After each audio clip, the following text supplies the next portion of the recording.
இந்த நாளிலே நாம் தியானத்துக்கென்று தெரிந்து கொள்ளப்பட்ட வசனம் நீதிமொழிகள் 8ஆம் அதிகாரம் 34வது வசனத்தை வாசிப்போம். நீதிமொழிகள் 8வது அதிகாரம் 34வது வசனம்.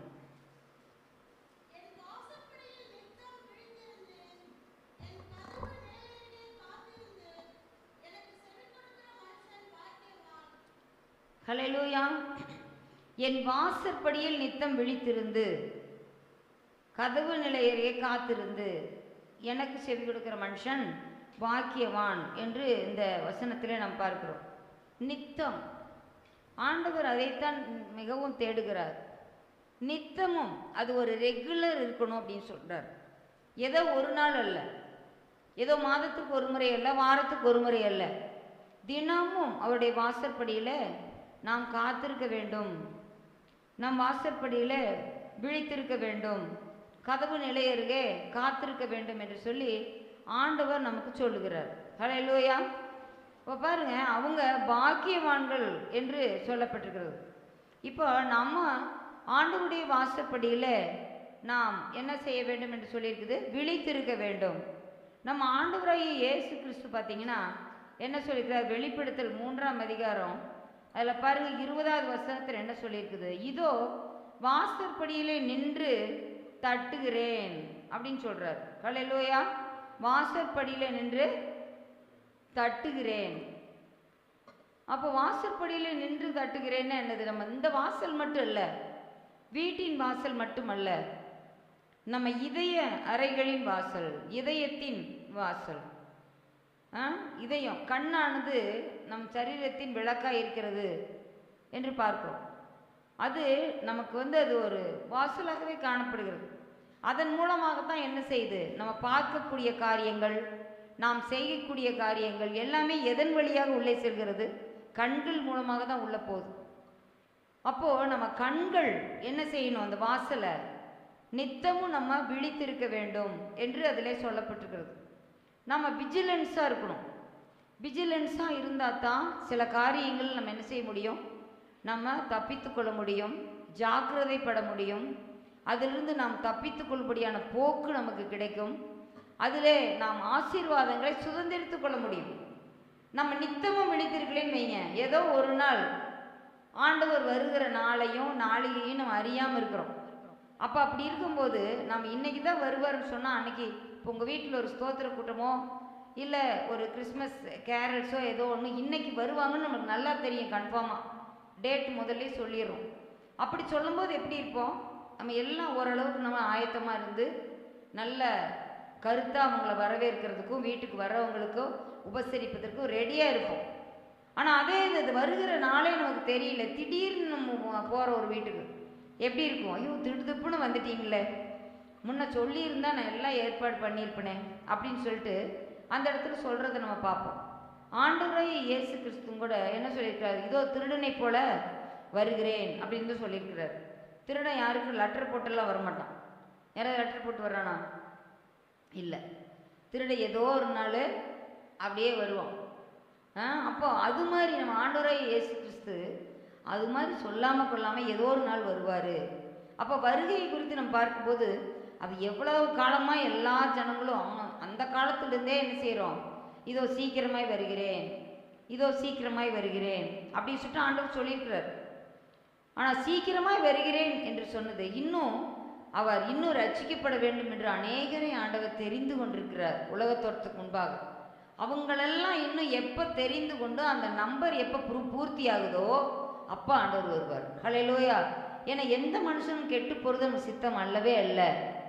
நாம் ஆண்டவர் இன்னும் வரலையே அப்படின்னு சொல்லிட்டு நம்ம அப்படியே ஒரு கவலை இனமாக நம்ம இருந்து விடக்கூடாது.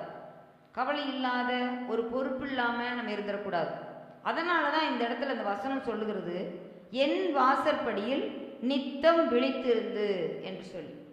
நம்ம வாசற்படியில் உட்கார்ந்துருக்கிறவங்க நம்ம என்னன்னு சொல்லுவோம்னா ஜாமக்காரன் என்று சொல்லுவோம், வாட்ச்மேன் அப்படின்னு சொல்கிறோம். வாசற்படியில் நித்தம் விழித்திருக்கிறவர்களை தினமும் அவங்க தான் விழிச்சே இருப்பாங்க. எந்த ஒரு காரியத்தில் ஆஃபீஸில் யார் இருந்தாங்க போனாங்க, யார் உள்ளே போகிறாங்க வர்றாங்க எல்லாமே அந்த வாசற்படியில் விழிச்சிருக்கிற அந்த வாட்ச்மேனுக்கு தெரியும். இப்போ நம்ம அனைவரையுமே ஆண்டவர் ஜாமக்காரரை தான் வைத்திருக்கிறார். இப்போ நம்ம எப்போவுமே விழிப்புள்ளவர்களாக நம்ம இருக்க வேண்டும் என்று ஆண்டவர் நமக்கு சொல்லுகிறார். இப்போ அந்த 10 கன்னிகைகள் அந்த ஊமையில் நீங்கள் பார்த்தீங்கன்னா அவங்க எல்லாருமே கொஞ்சம் நேரம் என்ன செஞ்சாங்க, விழிச்சிருந்தாங்க. ஆனால் அவங்கக்கிட்ட எண்ணெய் இல்லை. அந்த 10 பேர்கிட்டையும் 5 பேர்கிட்ட தாராளமான எண்ணெய் இருந்தது. ஆனால் 5 பேர்கிட்ட என்ன இல்லை, அரைகுறையான எண்ணெயை வச்சுருந்தாங்க. சரி, ஆண்டவர் வந்துடுவார், சொல்லியிருக்கிறாரு நேரத்திலே வருவேன்ட்டு. ஆனால் என்ன சொல்வார், அதனால் நம்ம போதும் இந்த எண்ணெய் போதும் அப்படிங்கிற மாதிரி அவங்க இருந்துட்டாங்க. ஆனால் ஆண்டவர் சொல்லுகிறார், இன்னைக்கு நம்ம பார்த்தோம், வரங்கள் கனிகள் எல்லா நாளும் பெருக வேண்டும் அப்படின்னு. தாவீது சொல்கிறார், என் பாத்திரம் நிரம்பி வழிகிறது, என் கப் ரன்னத் ஓவர் அப்படிங்கிறார். அப்போ பார்த்தீங்கன்னா நம்ம வழிந்து ஓடக்கூடிய அனுபவம் இருக்கும். என்னை விசுவாசிக்கும் இதயத்திலிருந்து ஜீவ தண்ணி உள்ள நதிகள் புறப்பட்டு வரும் அப்படின்னு சொல்கிறார், புறப்பட்டு ஓடும். அப்போது அந்த 10 கன்னிகிட்ட இந்த ஆயில் நிறைய இருந்தது. ஆகவே அந்த வாசப்படியில் அந்த கதவு நிலையருகே அவங்க என்ன செய்கிறாங்க, காத்திருக்கிறாங்க. மணவாளன் எப்போது வருவார்னு அந்த கதவு எப்போ திறக்கப்படுதுன்னு பார்த்துக்கிட்டே இருக்கிறாங்க அந்த வாசல்லே நின்று. அப்போ அந்த விளக்கையும் வைத்துட்டு அப்படியே பார்த்துட்டே இருக்கிறாங்க. ஆண்டவர் அதனால தான் சொல்கிறார், உன்னில் உள்ள வெளிச்சம் இருளாகாதபடிக்கு எச்சரிக்கையாயிரு.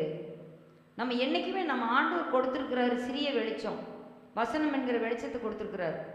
அதிகம் கொடுத்தவங்ககிட்ட ஆண்டவர் அதிகம் கேட்பார், குறைவாக கொடுத்தவங்ககிட்ட ஆண்டவர் குறைப்பார். 5 தாளந்து இருக்கிறவங்ககிட்ட 10 எதிர்பார்த்தார். அதே 2 தாளந்து கொடுத்தவங்ககிட்ட ஆண்டவர் 10 எதிர்பார்க்க மாட்டார். மேலும் 2 தாளந்த அவன் சம்பாரிச்சாலே போதும். ஆனால் ஆண்டவர் அப்படி தான் எதிர்பார்க்கிறார். இந்த மக்கள் என்ன செஞ்சாங்க, அந்த 10 பேரில் 5 பேர் நல்ல விஜிலன்ஸாக இருந்தாங்க, விழிப்புள்ளவர்களாக இருந்தாங்க. அவங்க சரீரத்தில் மட்டும் விழிச்சில்ல, ஆவியிலும் விழிச்சிருந்தாங்க. ஹல்லேலூயா. அந்த வரங்கள், அந்த ஆவியின் கனிகள் அவங்க இடத்துல ரொம்ப காணப்பட்டுச்சு. அதனால தான் அவங்க என்ன சொல்கிறாங்க, அந்த 10ம் பத்தாமல் உங்களுக்கும் எங்களுக்கும் போதாதபடிக்கு நீங்கள் கடையில் போய் வாங்கிக்கிங்க, எங்களுக்கு இது வேணும் அப்படின்னு. அப்படி சப்போஸ் இவங்க அது கொடுத்துருந்தாங்கன்னா என்ன இருக்கும், இவங்களும் சேர்ந்து மணவாளனுடைய அந்த ஆட்டுக்குட்டி ஆண்ட கல்யாண விருந்தில் பங்கு பெற்றிருக்க முடியாது. இப்போ மணவாட்டி என்றால் அதற்குரிய தகுதிகள் வேணும். இப்போ வாசற்படியில் நம்ம ஆண்டவர் எப்படி வாசற்படியில் நின்று தட்டுகிறாரோ அதே வாசற்படியில் நின்று தட்டுகிற அனுபவம் மணவாட்டியான சபைக்கும் வேணும். ஹல்லேலூயா. அதைத்தான் கடைசி சபைக்கு ஆண்டவர் சொல்லியிருக்கிறார். லவோதிக்கேய சபைக்கு தான் அதை சொல்லியிருக்கிறார். இதோ வாசற்படியில் நின்று தட்டுகிறேன், ஒருவன் என் சத்தத்தை கேட்டு கதவை திறந்தால் நான் அவனுக்குள் பிரவேசித்து அவனோடு போஜனம் பண்ணுவேன், அவனும் என்னோடு போஜனம் பண்ணுவான். ஹல்லேலூயா. ஆண்டவருக்கு என்ன சாப்பாடே இல்லையா, நம்ம கூட தான் சாப்பிட்றதுக்கு விரும்புகிறாரா? கடைசி ராவிருந்தில் பாருங்க, ஆண்டவர் என்ன செய்கிறார், இதை உங்களோடு புசிக்க நான் மிகவும் ஆவலாக இருந்தேன் அப்படிங்கிறார். ஹல்லேலூயா. மனுஷங்க மத்தியில் ஆண்டவர் வாசம் செய்வது, அவர்களோடு அளவுலாவது. கடைசியில் பாருங்கள், பேதுரு மீன்கட் பொடிக்க போயிடறேன்னு எல்லாரும் போயிட்டாங்க. அந்த இடத்துல வரும்போது பார்த்தா ஒன்றும் இல்லாமல் வெறும் வலையை கொண்டுக்கிட்டு வர்றாங்க. பிள்ளைகளே, புசிக்கிறதுக்கு எதையும் உண்டா அப்படின்னு ஆண்டவர் கேட்குறாரு. ஒன்றும் இல்லை ஆண்டவரே அப்படின்னு சொல்லும்போது ஆண்டவர் என்ன செய்கிறார், அந்த இடத்துல ஏற்கனவே கறி நெருப்பை ஊட்டி அவங்களுக்கு மீன் சுட்டு அப்பத்தை வச்சு ரெடியாக வச்சுருக்கிறார். ஹல்லேலூயா. நம்ம ஆண்டவர் எப்படிப்பட்ட தேவன் பாருங்கள், எல்லாமே ரெடிமேடான ஆசீர்வாதத்தை வச்சுருக்கிறாரு. நம்ம சுதந்திரித்து கொள்வதற்கு நமக்கு விழிப்பு தேவை. ஹல்லேலூயா. இப்போ அந்த கண்ணீர் உமையில் நம்ம ரொம்ப கவனமாக அதை கையாள வேண்டும். அதே போல் நம்ம வாசற்படியில் என்ன செய்யணும்னா, நம்ம ஆண்டவர் சொன்ன வேலைகளை நம்ம செய்வதற்கு மிகவும் ஜாக்கிரதையுள்ளவர்களாக காணப்படணும். ஆண்டவர் அதைத்தான் எதிர்பார்க்கிறார். ஜாமக்காரனாகிய நமக்கு ஆண்டவர் சில பொறுப்புகளை தந்திருக்கும் போது நம்ம வீடு, நம்ம சபை, நம்ம தனிப்பட்ட வாழ்க்கை, அதில் நம்ம கதவுல எவனும் நுழையாதபடிக்கு நம்ம விஜிலன்ஸாக இருக்கணும். ஏன்னு கேட்டால் நம்ம தோட்டமானது பூவும் பிஞ்சுமா இருக்கிறது.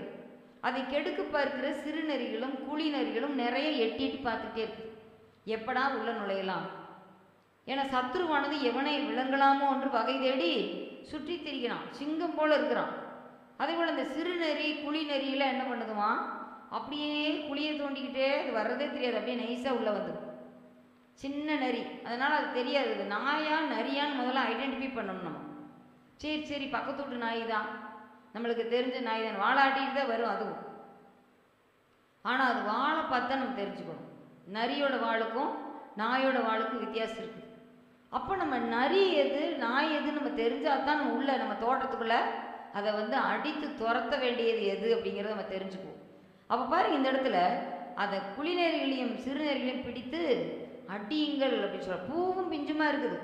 இப்போ நம்ம வாழ்க்கை வந்து கிறிஸ்துவுக்குள்ளாக நம்ம வந்து வேர் கொண்டு அப்படியே 2-3 கிளை விட்டு அதில் பூக்கள் சின்ன சின்ன கனிகள் எல்லாம் வருது. அந்த கனியை பறித்து கொள்ள, அந்த கனியை திருடுவதற்கு அந்த பொல்லாங்கனாகி பிசாசு உள்ள வருவான். அப்போ நம்ம என்ன செய்யணும்?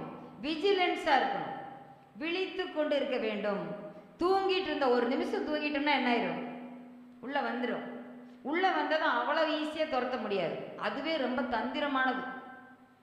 அப்போ என்ன செய்யும்? உள்ள கன்னிங் அனிமல்னு சொன்னால் நம்ம ஃபாக்ஸ் தான் சொல்கிறோம்.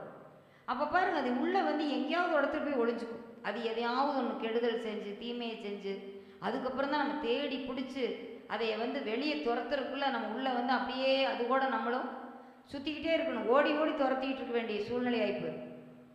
அப்போ துரத்துறது எவ்வளோ கஷ்டம். அப்போ நம்ம என்ன செய்யலாம்? விழிப்பாக இருந்தோம்னா உள்ளே வராமையே நம்ம தடுத்துடலாம். ஹல்லேலூயா. மேய்ப்பனின் கோலை கொண்டு நம்ம என்ன பண்ணலாம்? வசனம் என்னும் கோலை கொண்டு அந்த நரிகளை துரத்திடலாம். ஹல்லேலூயா. அப்போ விழிப்பு இல்லாத ஒரு ஜீவி இருக்குமானால் நம்ம வாழ்க்கையில் நிறையா நம்ம வந்து கஷ்டங்கள் அனுபவிக்க வேண்டிய சூழ்நிலை வருது. இப்போ ஆதியாகமத்தில் பார்த்தீங்கன்னா ஆபிரகாம் என்ன செஞ்சார்? 15வது அதிகாரத்தை நம்ம பார்க்குறோம். அவன் என்ன செஞ்சான்? கொஞ்ச நேரம்தான் அவன் தூங்கிட்டான். அந்த தூக்கத்தினால என்ன வந்ததுன்னு பாரு. அப்போ என்ன சொல்கிறாங்கன்னா 7வது வசனத்திலிருந்து பாருங்க. பின்னும் அவர் அவனை நோக்கி, இந்த தேசத்தை உனக்கு சுதந்திரமாக கொடுக்கும் பொருட்டு உன்னை ஊர் என்கிற கல்தேயருடைய பட்டணத்திலிருந்து அழைத்து வந்த கர்த்தர் நானே என்றார். அதற்கு அவன், கர்த்தராகிய ஆண்டவரே, நான் அதை சுதந்திரித்துக் கொள்வேன் என்று எதினால் அறிவேன் என்றான். அதற்கு அவர் 3 வயது கிடாரியையும் 3 வயது வெள்ளாட்டையும் 3 வயது ஆட்டுக்கடாவையும் 1 காட்டுப்புறாவையும் 1 புறா குஞ்சையும் என்னிடத்தில் கொண்டு வா என்றார். பார்த்தீங்களா என்ன சொல்லியிருக்கிறாங்க? அவன் அவைகள் எல்லாவற்றையும் அவரிடத்தில் கொண்டு வந்து அவைகளை நடுவாக துண்டித்து துண்டங்களை ஒன்றுக்கு ஒன்று எதிராக வைத்தான். பட்சிகளை என்ன செய்யலையாம்? துண்டிக்கல. அதையும் அவன் துண்டிச்சு தான் வச்சிருக்கணும். ஆனால் என்ன செய்யல? பட்சிகளை துண்டிக்கவில்லை. அதுக்குள்ள அவனுக்கு வந்து ஒரு பறவைகள் அந்த உடல்களின் மேல் வந்து இறங்கின. அவைகளை ஆபிராம் துரத்தினான். பாருங்க, பலிப்பொருள் கொண்டாந்து வச்சாச்சு. அந்த இடத்துல பாரு, பலிப்பொருளாக கொண்டு வந்து வைத்ததை இந்த வேண்டப்படாத கழுகுகள் அந்த வல்லூர்கள் அதெல்லாம் என்ன செய்தாம வந்து பட்சிப்பதற்கு வந்து இறங்கு அதை துரத்திட்டு இருக்கிறான். அப்போ அஸ்தமிக்கும் நேரத்தில் அந்திப்பலி தான் செலுத்துறாரு. ஆபிரகாமுக்கு அயர்ந்த நித்திரை வந்தது. இன்னைக்கு பார்த்தீங்கன்னா அப்படிதான். நம்ம ஜெபம் பண்ணும்போது, பைபிள் படிக்கும்போது, வேத ஆராய்ச்சிகளை செய்யும்போது திடீர்னு நல்லா தான் கொண்டிருப்போம். ஆனால் வந்து திடீர்னு ஒரு கன நித்திரை நாவி அந்த இடத்துல கடந்து வரதை பார்க்கணும். அப்போ இந்த பாருங்க, அயர்ந்த நித்திரை வந்தது, திகிலும் காரிருளும் அவனை மூடிக்கொண்டது. ஏன் இந்த பலியிடுற நேரத்தில் எதுக்கு அவனுக்கு அப்படியெல்லாம் வந்தது? திகில் காரிருள் எல்லாம் வந்துருச்சு, அவனை மூடிக்கொண்டது அவனுடைய நித்திரை நிமித்தமாக. அவன் கண்களை மூடினதுனால அவன் வாழ்க்கையில் பாருங்க திகில் காரிருள் எல்லாம் வந்துருச்சு. அப்போது கர்த்தர் சொல்றாரு. ஆனால் ஃபர்ஸ்ட் வருஷத்தை என்ன சொல்றாரு? இந்த தேசத்தை நான் சுதந்திரமாக எனக்கு சுதந்திரத்து கொள்வேன் என்று எதினால் அறிவேன் அப்படின்னு கேட்குற கேள்விக்கு தான் அது ஆண்டவருக்கு சொன்னார். ஆனால் அந்த 13வது வசனம் என்ன ஆச்சுன்னு பாருங்க. அப்பொழுது அவர் ஆபிராமை நோக்கி, உன் சந்ததியார் தங்களுடையது அல்லாத அந்நிய தேசத்திலே பரதேசிகளாய் இருந்து அத்தேசத்தாரை சேவிப்பார்கள் என்றும் அவர்களால் 400 வருஷம் உபத்திரப்படுவார்கள் என்றும் நீ நிச்சயமாய் அறிய கடவாய். இவர்கள் சேவிக்கும் ஜாதிகளில் நான் நியாயம் தீர்ப்பேன். பின்பு மிகுந்த பொருளுடனே புறப்பட்டு வருவார்கள். நீ சமாதானத்துடன் பிதாக்கிரத்தை சேருவாய், நல்ல முதிர் வயதிலே அடக்கம் பண்ணப்படுவாய் அப்படின்னு அந்த இடத்துல சொல்கிறாங்க. அப்போ அந்த நித்திரை செய்த நிமித்தமாக அந்த இடத்துல பாருங்கள், அவங்க சந்ததிக்கு 400 வருஷம் அந்த இடத்துல அவங்களுக்கு வந்து அடிமையாக இருக்கிறாங்க. நல்ல முறையில் அந்த இடத்துல என்ன செஞ்சுருக்கலாம், விழிப்புள்ளதாக இருந்ததுன்னா அந்த இடத்துல பெரிய ஒரு ஆசீர்வாதத்தை ஆண்டவர் கொடுத்துருப்பார். இப்போ யாத்திராகமல்ல அவங்க எவ்வளெல்லாம் கஷ்டப்படணும்னு இருந்ததோ அத்தனையும் இங்கே சொல்லிட்டாங்க. ஆனால் பாருங்கள், மிகுந்த பொருளின் உடனே அவங்க பொண்ணையும் பொருளையும் பக்கத்துலலாம் வாங்கிட்டு அவங்க வெளியே வர்றாங்க. அப்போது நம்ம வாழ்க்கையில் ஜெபம் பண்ணும்போது, பலியிடும்போது, தோத்திர பலிகள் இடும்போது நம்ம கவனமாக இருக்கணும். நம்ம வாழ்க்கையில் காரியங்கள் மூடும்படியாக நம்ம இருக்கக்கூடாது. நம்ம அந்த இடத்துல என்ன செய்யணும், நம்ம வெளிச்சம் பேர் ஒளி நம்ம மேலே வீசும்படியாக, அவருடைய முகத்தின் வெளிச்சம் நம்ம மேலே உதிக்கும்படியாக நம்ம அந்த இடத்துல விஜிலன்ஸாக இருக்கணும். நம்ம தூங்கிடக்கூடாது. ஹல்லேலூயா. அதே போல் இன்னும் நம்ம பார்த்தோன்னா, ஆண்டவர் விஜிலன்ஸாக இருந்த ஒருத்தனை ஆண்டவர் ஆசீர்வதிச்சதையும் பார்க்குறோம். வாசற்படியில் காத்திருந்தான். யார்? வாசற்படியில் வேலை செய்கிற வேலை, காவல் காக்கிற வேலை. யார்? மொர்தெகாய். அந்த இடத்துல இருக்கும்போது எஸ்தர் 6ஆம் அதிகாரத்தில் நம்ம பார்க்குறோம். அந்த இடத்துல என்ன அது படிங்க பார்க்கலாம். 6ஆம் அதிகாரம் 2வது வசனம். அப்பொழுது வாசல் காவலாளரில் ராஜாவின் 2 பிரதானிகளாகிய பிக்தானாவும் தேரேசும் ராஜாவாகிய ஆகாஸ்வேருவை கைபோட பார்த்த செய்தியை மொர்தெகாய் அறிவித்தான் என்று எழுதியிருக்கிறது என்று வாசிக்கப்பட்டது. அந்த வர்த்தமானங்கள்லாம் எடுத்து வாசிக்க சொல்கிறார். 2வது நாள் விருந்துக்கு வாங்கன்னு எஸ்தர் சொல்லிட்டாங்க, ஆமானையும் ஆகாஸ்வேரையும். அதனால ஆகாஸ்வேருக்கு என்னடா அது, நம்ம கேட்டோம் வேண்டுதல் என்னன்னு உடனே டக்குன்னு சொல்லியிருந்துருக்கலாம், திரும்பவும் ஒரு நாள் விருந்து வைக்கிறாங்களே, ஏதோ ஒரு விஷயம் இருக்குது அப்படின்னு சொல்லிட்டு அவனுக்கு தூக்கம் வரல. உடனே 4ஆம் நடபடி புஸ்தகத்தை எடுத்து வாசிக்க சொல்லும்போது இந்த காவலாளியான அந்த ஜாமக்காரன் வேலை, வாட்ச்மேன் வேலையை செய்த மொர்தெகாயினுடைய செயல் அங்கு வாசிக்கப்பட்டது. பார்த்தீங்களா, 2 பிரதானிகள் அந்த ஆகாஸ்வேருக்கு எதிராக பிக்தானாவும் தேரேசும் செய்த சூழ்ச்சியை மொர்தெகாய் தான் சொல்லியிருக்கிறார். மொர்தெகாய் என்ன செஞ்சுருக்கலாம், பேசாமல் தூங்கிட்டு இருந்தாலும் அதை கண்டுபிடிச்சிருக்க முடியுமா? ஆகாஸ்வேருவை காப்பாற்றிருக்க முடியுமா? பாருங்க, அவனுக்கு கொடுத்த வேலையை எவ்வளோ அழகாக காப்பாற்றிருக்கிறாங்க பாருங்க. ஆனால் ஆண்டவர் நமக்கு கூட சொல்கிறாரு, எபேசு சபைக்கு சொல்லும்போது கூட உனக்கு உள்ளதை பற்றி கொண்டுரு அப்படின்னு சொல்லியிருக்கிறாரு. ஹல்லேலூயா. ஆண்டவர் சொல்கிறார், யோவான் 17ஆம் அதிகாரத்தை சொல்கிறார், பிதாவே நீர் எனக்கு கொடுத்தவர்களில் யாரையும் நான் இழந்து விடவில்லை. ஹல்லேலூயா. எவ்வளோ அழகாக சொல்கிறாரு பாருங்க அந்த இடத்துல. யோவான் சுவிசேஷம் 17ஆம் அதிகாரத்தில் நீங்கள் பார்த்தீங்கன்னா அதை பார்க்கலாம். அப்போ ஆண்டவர் எவ்வளோ விஜிலன்ஸாக இருக்கிறாருன்னு பாருங்க. நம்ம ஆண்டவர் பராமரிக்கிறது, பாதுகாக்கிறது எல்லாத்துலேயும் பாருங்க. அவர் யாரையும் இழந்து விடவில்லை அப்படின்னு சொல்லிட்டு இந்த இடத்துல சொல்லுதல் பார்க்கணும். நீர் எனக்கு தந்தவர்கள் யாரையுமே நான் இழக்கல அப்படின்னு இந்த அதிகாரத்தில் சொல்கிறார். அதை நீங்கள் அதுக்கப்புறம் நீங்கள் வீட்டில் போய் நீங்கள் படிங்க. நான் இன்னும் சில காரியங்களை நான் சொல்ல இருக்கிறேன். அப்போ நம்ம வாசற்படியிலே நித்தம் விழித்திருக்கிறது நம்ம ரொம்ப ரொம்ப அவசியம். நித்தமும் நம்ம விழிச்சிருக்கும் போது தான் நம்மளுடைய வாழ்க்கையை, நம்ம பிள்ளைகளுடைய வாழ்க்கையை நம்ம விழிச்சிருந்து ஆண்டவர் சமூகத்தை நம்ம கற்றுக்கொள்ளும் போது நிறைய காரியங்கள் நம்ம கற்றுக்கொள்ளலாம். இப்போ பாருங்கள், ஒரு போட்டித் தேர்வுக்கே ஆயத்தமாகி கொண்டிருக்கிற பிள்ளைகள் விழிச்சிருந்து தினமும் விழிச்சிருந்து படிக்கும்போது அவங்களுக்கு அதில் வெற்றி கிடைக்குதா இல்லையா? கண்டிப்பாக கிடைக்கும். ஆனால் அதே இது ஒரு வாரத்துக்கு ஒரு தடவை ஒரு நாள் எடுத்து, ஒரு மாதத்துக்கு ஒரு நாள் எடுத்து படிச்சுட்டு இருந்தாங்கன்னா, விழிச்சிருந்து படித்தாங்கன்னா, இல்லை பரீட்சைக்கு போகிறதுக்கு முந்தின நாள் உட்காந்து வெடி விழிச்சிருந்து படித்தாங்கன்னா அவங்களுக்கு வெற்றி கிடைக்குமா? கிடைக்காது. ஆனால் அதே இது தினமும் விழிச்சிருக்கும் போது அவங்களுக்கு என்ன கிடைக்குது? வெற்றி கிடைக்குது. அதுவே நாமும் கூட தேவ சமூகத்தில் விழிப்புள்ளவர்களாய் நம்ம காணப்பட வேண்டும். ஹல்லேலூயா. அப்போ நம்ம வாசற்படியில் தாவீது சொல்கிறாரு, நான் உன் வாசற்படியிலே காத்திருப்பேன்னு சொல்கிறார். நித்தம் உம்மை நினைத்து வாசற்படியிலே காத்திருப்பேன் அப்படின்னு சொல்கிறார். நித்தம் உம்மை நான் நினைத்து பார்க்கிறேன், நீ செய்த நன்மைகளை ஓயாமல் துதிக்கிறேன் அப்படின்னு அழகாக அந்த நண்பர் அழகாக பாடியிருக்கிறார். பார்த்தீங்களா? அப்போது ஆண்டவர் நிறையா காரியங்களை நம்ம வாழ்க்கையில் செய்யணும்னா நம்ம நித்தம் விழித்திருக்கணும். ஹல்லேலூயா.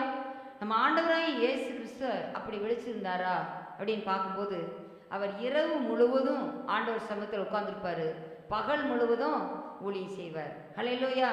அவர் இரவு பகல் எல்லாமே விழிச்சுதான் இருந்தார். அதைத்தான் சங்கீதம் 121 படிக்கிறோம். இதோ இஸ்ரவேலை காக்கிறவர் உறங்குவதும் இல்லை தூங்குகிறதும் இல்லை. கர்த்தர் நம்ம மேலே எப்பவும் நம்ம மேலே கண் வைத்து இரவும் பகலும் நம்மை காப்பாற்றி கொண்டே இருக்கிறார். ஹல்லேலூயா. ஆகவே நாம ஆண்டவர் சமூகத்தில் அவருடைய அடிச்சுவடிகளை பின்பற்றி வரக்கூடிய நாமும் கூட அப்படியாக ஒரு விழிப்புள்ள ஜீவியத்தை செய்யணும். ஹல்லேலூயா.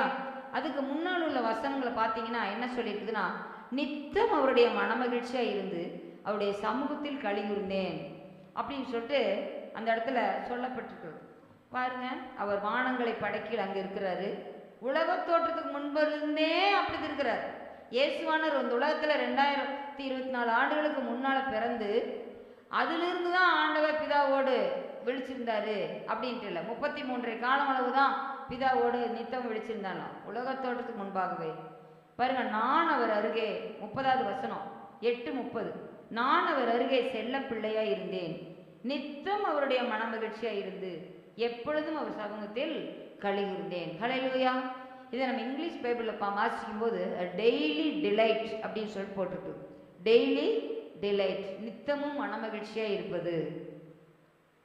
அப்படி நம்ம அப்படி ஆண்டவர் சமூகத்தில் மனமகிழ்ச்சியா இருக்கும்போது நம்மளுடைய முகமும் முகமலர்ச்சியா இருக்கும். ஹல்லேலூயா. ஆண்டவர் சமூகத்தில் மன மகிழ்ச்சியா இருக்கிறவங்களுடைய முகம்தான் முகமலர்ச்சியாய் காணப்படும். ஹல்லேலூயா. முகமலர்ச்சி வேண்டும் என்று ஆசைப்படுகிறோம். ஆனால் ஆண்டவர் சமூகத்தில் மன மகிழ்ச்சியா இருக்கிறோமா என்கிறதை நாம் பார்க்க வேண்டும். ஹல்லேலூயா. இப்போ பாருங்க, நித்தம் நாம் விழித்திருக்கிற அனுபவம் நம் வாழ்க்கையில வரணும். அடுத்ததாக இரண்டாவது காரியத்தை நம்ம பார்க்கிறோம். கதவு நிலை அருகே காத்திருந்து, கதவு நிலை அருகே காத்திருந்து என்று சொல்லப்பட்டிருக்கிறது. இந்த இதில் நீங்க பார்த்தீங்கன்னா ஆண்டவருக்காக நாம் காத்திருக்க வேண்டும். ஹல்லேலூயா. எப்போது வருவீர் ஐயா, என் இதயம் ஏங்குதையா அப்படின்னு சொல்றோம். உத்தமமான வழியிலே விவேகமாய் நடப்பேன், எப்பொழுது என் வீட்டுக்கு வருவீர் என்று சொல்லி தாவீது ஆவலா காத்திருந்தாராம். ஹல்லேலூயா. இப்போ பாருங்க, ஆண்டவர் நம்ம வீட்டுக்கு வரணும், நம்ம ஆவலா நம்ம காத்திருக்கணும். ஆண்டவரே வாரும் ஐயா போதகரே அப்படின்னு சொல்லிட்டு அழகா பாட்டு பாடுறோம். அப்போ ஆண்டவர் நமக்கு வருகிறதுக்கு எப்பவுமே நம்ம ரெடியாக இருந்தால் தான் அவர் வருவார். அப்படி இல்லைன்னா ஆண்டவர் நம்ம பக்கத்தில் வரவே மாட்டார். நம்மளுக்கு முதல்ல ஆண்டவர் நம்ம வீட்டுக்கு வரணும், நம்மை சுத்திகரிக்கணும். நம்மளுடைய வீட்டில் எல்லா அறைகளிலும் சகல விதமான அருமையான கனிகளும் நம்ம வைத்திருந்தா அதை ஆண்டவர் தோட்டத்தில் என்ன செய்வார், அருமையான கனிகளை புசிக்க வருவார். ஹல்லேலூயா. நம்மிடத்துல ஆவியின் கனிகள் காணப்பட்டால் ஆண்டவர் அதை புசிப்பதற்கு வருவார். ஏன் ஆண்டவர் புசிக்கிறதுக்கு தேடும்போது அந்த அத்தி மரத்தில் என்ன இல்லை, கனிகளே இல்லை. ஆண்டவர் அதை சபிச்சிட்டார். கனிகளை தான் ஆண்டவர் தேடுறார். நம்ம கனி நம்ம இடத்துல காணப்படணும். கனி இருந்தால் எப்படி ஆண்டவர் வருவார் அப்படின்னு நீங்கள் நினச்சிங்கன்னா, கனி இருந்தால் போதும், ஆண்டவர் அழைக்காமே வருவார். ஒரு இடத்துல ஒரு கனியானது பழுத்து நல்லா அந்த மரத்தில் நிறைய கனிகள் இருக்குதுன்னா வவ்வாலுக்கு, குருவி, கிளி அதுக்கெல்லாம் ஏதாவது லெட்டர் போட்டால் சாப்பிட்றதுக்கு கூப்பிடுறாங்க. அது என்ன செய்யுது, அதுவாகவே என்ன செய்யுது, வருது. அந்த பழத்தினுடைய வாசனை அப்படியே அது நறுமணம் வீசுகிறது. அதை வீசுகிறது வாசத்தில் அந்த பழங்கள் எல்லாம் சாப்பிட்றதுக்கு வருது. ஆகவே நம்மளுடைய வாழ்க்கையில் ஆண்டவர் நல்ல காரியங்களை, நல்ல கனிகளை ஆண்டவர் நம் வாழ்க்கையில் காணும்போது ஆவியின் கனிகளாகி அன்பு, சந்தோஷம், சமாதானம், சேடக்கம், நீடிய பொறுமை, தயவு, இதெல்லாம் விசுவாசம் எல்லாம் நம்ம வாழ்க்கையில் காணப்படும் போது ஆண்டவர் நம் வாழ்க்கையில கடந்து வருவார். ஹல்லேலூயா. கனிகள் அந்த வாசனையை வீசணும். நம்மகிட்ட இருந்து என்ன வாசனை வீசுது, வேற வகையான வாசனை, அவருக்கு பிரியமில்லாத வாசனை, அவருக்கு பிரியமில்லாத மாம்சத்தின் கிரியைகளாகி வாசனை, மாம்சத்தின் கனிகளாகி வாசனை வீசும்போது ஆண்டவர் அந்த இடத்துக்கு வரமாட்டார். ஹல்லேலூயா. அந்த வாசனையை ஆண்டவர் சுகந்த வாசனையை முகர மாட்டார். ஆகவே நம்மளிடத்துல காணப்படக்கூடிய வாசனையே ஆண்டவரை வரவழைக்கும். ஹல்லேலூயா. ஆகவே ஆண்டவர் சமூகத்தில் நம்ம எவ்வாறு காத்திருக்கிறோம், நம் பாத்திரத்தில் நிறைவான கனிகளை வைத்துக்கொண்டு ஆண்டவரை வரவேற்கிறோமா பார்க்கணும். ஆண்டவர் சமூகத்தில் உட்காருவதற்கு வாஞ்சியோடு நம்ம காத்திருக்கிறோமா? அன்று கொர்நேலியை பாருங்க, நல்லா தர்மங்கள், தான தர்மங்கள் எல்லாம் செய்தான். ஆண்டவருடைய வருகைக்காக, அவருடைய ஆசீர்வாதத்துக்காக காத்திருந்தான் வீட்டில். அப்பதான் அவருக்கு டெய்லி அவன் காத்திருக்கிற ஜெப வேளையில் காத்திருந்து ஜெபிக்கும் போதுதான் உன் தான தர்மங்கள் கேட்கப்பட்டது என்று சொல்லி ஆண்டவர் அந்த இடத்துல அவனுக்கு ஒரு ஆசீர்வாதத்தை கொடுத்தார். அதோடு கூட போய் சீமோனாகிய பேதுருவை போய் அழைச்சிட்டு வான்னு சொல்லிட்டு ஆட்கள் அனுப்பும்போது வீட்டில் அவன் நண்பர்களையும் உறவுகளையும் எல்லாரையும் அழைத்து பேதுருவின் வருகைக்காக காத்திருந்தான். ஹல்லேலூயா. அந்த இடத்துல எல்லாரும் பரிசுத்த ஆவியானவரை பெற்றுக்கொண்டார்கள். ஹல்லேலூயா. அதுபோல் இன்னைக்கு அநேக ஆத்துமாக்கள் காத்திருக்கிறது. நாம் அவருடைய உயரும் உன்னதமான சிங்காசனத்தில் ஆண்டவர் வீற்றிருக்கிறார். அந்த ஆண்டவர் தேவகுமாரனாகி ஆண்டவர் ஏணியின் மேலே, அந்த ஏணி பரலோக ஏணியில் அங்கே நிற்கிறார் தேவகுமார். அப்போ அவர் நம்ம அந்த நிலை அருகே அவர் நிற்கிற அவரை காத்திருந்து நம்ம வரவேற்கணும். ஹல்லேலூயா.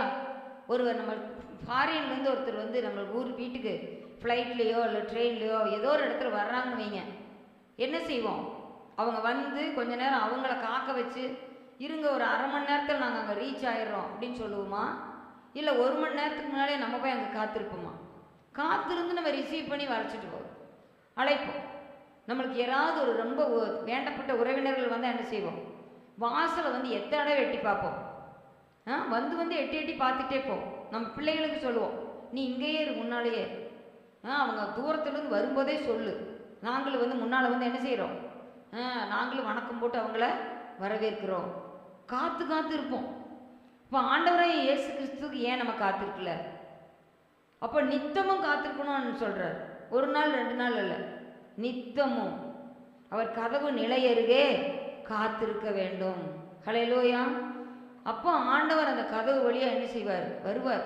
வாசல்களே உங்கள் தலைகளை உயர்த்துங்கள், அனாதி கதவுகளே உயருங்கள், மகிமையின் ராஜா உட்பிரவேசிப்பார் என்று சொல்லி நம்ம பார்க்குறோம். சங்கீதம் 25 நம்ம பார்க்குறோம். 24 பூமியும் அதை நிறைவும் உலகமும் அதில் குடிகளும் கர்த்தருடையது என்றெல்லாம் அதை வாசிக்கும்போது அதில் நம்ம பார்க்குறோம், யார் கர்த்தருடைய பருவத்தில் நிலைத்திருப்பான் அப்படின்லாம் சொல்லிட்டு வரும்போது அந்த வாசல்களை பற்றி பார்க்குறோம். அப்போ பாருங்க, இந்த கதவு நிலையிலேயே காத்திருக்கணும். எப்படி காத்திருக்க வேண்டும்? கர்த்தருக்காக நம்ம எந்தெந்த வகையெல்லாம் காத்திருக்கலாம்? ஆண்டவர் எதற்கெல்லாம் நம்மளை காத்திருக்க சொல்லுகிறார்? உன்னதத்திலிருந்து அந்த அருணோதயத்திற்காக 400 வருஷம் மக்கள் காத்திருந்தாங்க. ஹல்லேலூயா. மல்கியா தீர்க்க புஸ்தகத்துக்கும் மத்தேயு சுவிசேஷத்துக்கும் இடையே எத்தனை வருடம் இருந்தது? 400 வருடங்கள் இருண்ட காலமாக இருந்தது. எந்த தீர்க்க சத்தமும் கேட்கப்படவில்லை. எந்த ஒரு இதுவும் இல்லை. அவங்களுக்கு மேசியா வருவார்னு சொல்லி அவங்களுக்கு தெரியும். இருந்தாலும் அந்த இடத்துல பாருங்க, அந்த நாட்களில் காத்திருக்கிறாங்க. மேசியா வருவார், நம்மை ரட்சிப்பதற்கு ஒருவர் வருவார். ஏசாயா தீர்க்கதரிசியின் புஸ்தகத்தில் சொல்லப்பட்ட அந்த நபர் நமக்கு வருவார். இதோ பாவிகளை ரட்சிக்க கிறிஸ்து இயேசு உலகத்தில் வந்தார் என்கிற வார்த்தை அந்த இடத்துல நிறைவேறிச்சு. இயேசு என்று பெயரிடுங்க, ஜனங்களின் பாவங்களை நீக்கி அவர்களை ரட்சிப்பார். ஹல்லேலூயா. ஆகவே நாம் எதற்காக காத்திருக்க வேண்டும்? உம்முடைய ரட்சணியத்தை என் கண்கள் கண்டதே அப்படின்னு மரியாள் சொல்றாங்க. அப்போ நம்ம எதற்காக காத்திருக்க வேண்டும்? முதலாவது நாம் ரட்சிப்புக்கு காத்திருக்க வேண்டும். இந்த கதவு நிலையருகே காத்திருத்தல்ல நம்ம 3 காரியங்களை பார்க்குறோம். ரட்சிப்புக்கு காத்திருக்கணும், அவர் கிருபைக்கு காத்திருக்கணும், தேவனுக்கு காத்திருக்க வேண்டும், அவர் நீதி நியாயங்களுக்காக அவருக்காக நம்ம காத்திருக்க வேண்டும். இன்னும் அநேக காரியங்களுக்கு காத்திருக்கலாம். இந்த 3 காரியங்களை மட்டும் உங்களுக்கு நான் சொல்ல இருக்கிறேன். அவர் ரட்சிப்புக்கு காத்திருக்கிறது நல்லது என்று சொல்லப்பட்டிருக்கிறது. புலம்பல் 3ஆம் அதிகாரம் 26வது வசனத்தை எடுத்தவர்கள் வாசிக்கலாம். புலம்பல் 3ஆம் அதிகாரம் 26.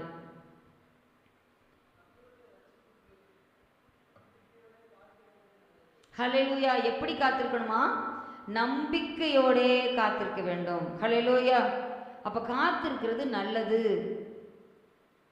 ஆண்டவர் எல்லாமே நல்லது நல்லதுன்னு கண்டாரு. இந்த இடத்துல பார்க்குறோம், இவங்க சொல்றாங்க நல்லது, உம்மை புகழ்ந்து பாடுவது நல்லது. ஹல்லேலூயா. அப்ப பாருங்க, நல்லது, அவருடைய பாதத்தில் அமர்ந்திருப்பது நல்லது, தேவையானது ஒன்று. அவருடைய பாதத்தில் அமர்ந்திருப்பது தான் நல்ல காரியம். ஏசாயா 59:11 கூட பார்க்குறோம், நியாயத்துக்கு காத்திருந்தோம், உங்களுடைய ரட்சிப்புக்கு காத்திருந்தோம் அப்படின்னு சொல்றாங்க. ஏன்னா ஆண்டவருடைய கரம் ரட்சிக்கக்கூடாதபடிக்கு கர்த்தருடைய கை குறுகி போகவும் இல்லை, கேட்கக்கூடாதபடிக்கு அவருடைய செவி மந்தமாகவும் இல்லை என்று சொல்லி பார்க்கிறோம். அப்போ அதைத்தான் நீதிமொழியில் 1ஆம் அதிகாரத்திலேயே ஆண்டவர் சொல்கிறாரு. 1:24 நான் கூப்பிட்டும் நீங்கள் கேட்க மாட்டோம் என்கிறீர்கள், நான் என் கையை நீட்டியும் கவனிக்கிறவன் ஒருவனும் இல்லை. என் ஆலோசனையெல்லாம் நீங்கள் தள்ளி என் கடிந்து கொள்ளுதலெல்லாம் வெறுத்தீர்கள். கடிந்து கொள்ளுதலை வெறுத்தீர்கள் இங்கே பார்க்குறோம். இன்னும் பின்னால் நீங்கள் பார்த்தீங்கன்னா 30வது வசனத்தில் என் ஆலோசனையை அவர்கள் விரும்பவில்லை, என் கடிந்து கொள்ளுதலை எல்லாம் அசட்டை பண்ணினார்கள். எப்படி ஆதியில் இஸ்ரேல் ஜனங்கள் எப்படி ஆண்டவருக்கும் ஆண்டவருடைய பிள்ளைகளுக்கு விரோதமாக முறுமுறுத்தாங்களோ, கடின இருதயம் உள்ளவர்களாக இருந்தார்களோ, அதே போல தான் இன்றைக்கும் காணப்படுது. என்னதான் சொன்னாலும், என்னதான் வினோதமாக எப்படி எந்த ஒரு முறையில் சத்தியத்தை அறிவித்தாலும், கேட்கிறதற்கு காதுள்ளவன் கேட்க கடவன் சொன்ன வசனம் தான் இன்னும் நிறைவேற்றிருக்கு. கேட்கிறதற்கு காதுன்னு ஒரு காது இருக்குது, அந்த காது இருக்கணும். நம்ம சிலதெல்லாம் பார்த்தீங்கன்னா சிலர் சொல்லுவாங்க, அதை யாரு நான் கேட்டால் அதையெல்லாம் அது காதுக்குள்ளே போனாதான் நான் கேட்குறதுக்கு, நான் காதுக்குள்ளே அதை அனுமதிக்கலை அப்படிம்பாங்க சிலர். என்னமோ சொன்னாங்க, நல்லா அதை கண்டுக்கல கேட்கல அப்படின்னு மாணவ மணிகளே அப்படி சொல்லுவாங்க சிலதெல்லாம். இப்போ பாருங்கள், நம்ம ஒரு நல்ல ஒரு கடிந்து உள்ள ஒரு சொல்லையோ, நாம் நல்லா இருக்கணும், நம்ம காப்பாற்றப்படணும், இந்த உலகத்தில் நம்ம எல்லா விபத்துகள்லேருந்து நம்ம காப்பாற்றப்படணும், எல்லா போராட்டங்கள்லேருந்து நம்ம ஜெயிக்கப்படணும் அப்படின்னு சொல்லிட்டு நம்மளுக்கு எச்சரிக்கை தோணி கொடுக்கறதுக்கு தான் அந்த வசனங்கள்லாம் சொல்லப்பட்டிருக்கு. அதை நம்ம என்ன செய்யணும்? கேட்கணும். அந்த ரட்சிப்புக்கு நம்ம காத்திருந்து நம்ம பெற்றுக்கொள்ளணும். அல்லேலூயா. ஆதியாகமம் 49:18 நம்ம வாசிக்கும்போது அவன் பாருங்க எவ்வளோ ஒரு பெரிய ஒரு காரியத்தை சொல்றார் பாருங்க. ஆதியாகமம் 49:18 ஹல்லேலூயா. இது யார் சொல்றா? யாக்கோபு சொல்றாரு. எல்லாருக்கும் ஆசீர்வாதத்தை கொடுத்துட்டாரு. ஆனால் யாக்கோபு சொல்றாரு, கர்த்தாவே உங்களுடைய ரட்சிப்புக்காக நான் காத்திருக்கிறேன். அவர் அந்திய காலத்தில் இருக்கிறார். அவருடைய ஆயுஷ் நாட்டில் இறுதி நாளுக்கு வந்துட்டார். அப்போ எல்லா பசங்களையும் கூப்பிட்டு என்ன செய்கிறாங்க? ஒவ்வொருத்தருக்கும் ஒரு ஆசீர்வாதத்தை கொடுத்துட்ருக்கிறார். ஆனால் கர்த்தரிடத்தில் இவர் என்ன சொல்கிறாரு? உங்களுடைய ரட்சிப்புக்கு காத்திருக்கிறேன். அதை தான் நம்ம பார்க்குறோம் புதிய ஏற்பாட்டில். முடிவு பரியந்த அவன் ரட்சிப்பு நிலைத்திருப்பவனே ரட்சிக்கப்படுவான். அந்த ரட்சிப்புக்கு எப்படி இருக்கிறாரு? முடிவு பரியந்தம் கடைசி வரை யாக்கோபு உறுதியாயிருந்தான். ஹல்லேலூயா. ஆகவே தான் அவன் முற்பிதாக்களில் 3வது முற்பிதாவாக வந்தார். இல்லைன்னா ஒன்றும் வந்திருக்க முடியாது. ஹல்லேலூயா. அந்த ரட்சிப்புக்கு அவ்வளோ ஆவலாக காத்திருந்தார். யோபுவும் கூட அப்படித்தான் சொல்கிறார், நான் ஆண்டவரே உங்களுடைய ரட்சிப்புக்கு நான் காத்திருக்கிறேன், ரட்சிப்பு கர்த்தருடையது அப்படின்னு சொல்கிறார். யோபு என்ன சொல்கிறாரு? ரட்சிப்பு கர்த்தருடையது அப்படின்னு சொல்கிறார். 13ஆம் அதிகாரம் 16வது வசனத்தில் வாசிக்கிறோம். யோபு 13. அவரே என் ரட்சிப்பு உணர்ந்து வச்சிருந்தார். எல்லாம் திரும்ப கிடைக்கும்னுலாம் அவர் எதுவும் எதிர்பார்க்கல. எல்லாம் இழந்ததையெல்லாம் ஆண்டவர் ரெட்டிப்பாக தருவார்லாம் யோபு ஒருபோதும் நினைக்கவே இல்லை. ஆனால் ஆண்டவர் என்னை ரட்சிப்பாருங்கிறது உறுதியாக இருந்தார். ஹல்லேலூயா. என் மீட்பர் உயிரோடு இருக்கிறார், நான் கடைசி நாளில் அவரை நான் காண்பேன். அந்நிய கண்கள் அல்ல, என் சொந்த கண்ணே அவரை காணும். இதுதான் ரட்சிப்பின் நிச்சயம். ஹல்லேலூயா. நாமும் கூட அப்படிப்பட்ட ரட்சிப்பில் நம்ம உறுதியாக நம்ம இருக்கும்போது மாத்திரமே 2ஆம் வருகையில் ஆண்டவரை காண முடியும். இல்லைன்னா காண முடியாது. நம்பிக்கையோடு காத்திருக்க வேண்டும். ஹல்லேலூயா. இப்போ பாருங்க, எபிரேயர் 9:28 வாசிப்போம். எபிரேயர் 9:28.